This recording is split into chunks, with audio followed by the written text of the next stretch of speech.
Media evaluation, question 1. In what ways does your media product use, develop, or challenge forms and conventions of real media products?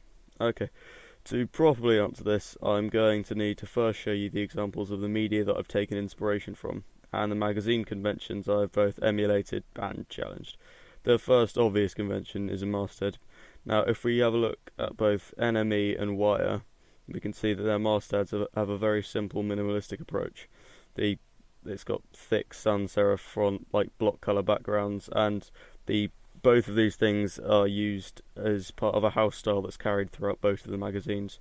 And since both of these magazines would be considered alternative by the mainstream media, I decided to adopt parts of this aesthetic sensibility. And as you can see from my magazine, blocks of colour and sans serif font are used throughout to emphasise texts.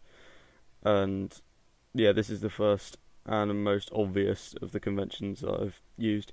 The second and arguably more important part of my magazine construction, well, that's the main images used, and the whole alternative vibe I was trying to put across I felt wouldn't be complete without effective photos.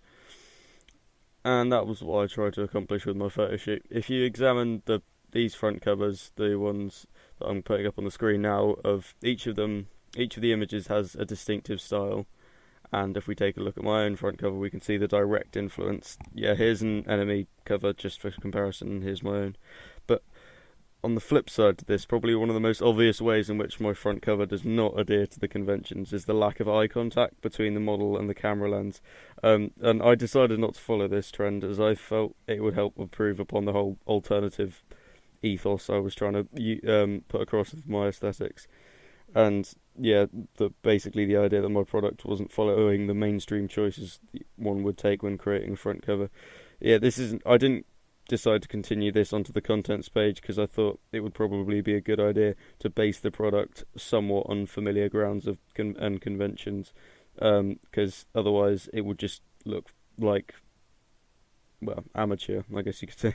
Yeah, and if we take a look at quite a few of the front covers, you can see that very, very few of them, and in fact, no, I don't think any of them, not a single one of them, have a model where the main image, the model is not making eye contact with the camera. So yeah, it's quite an obvious departure from standard conventions when you make a front cover, but I feel it worked out for the better.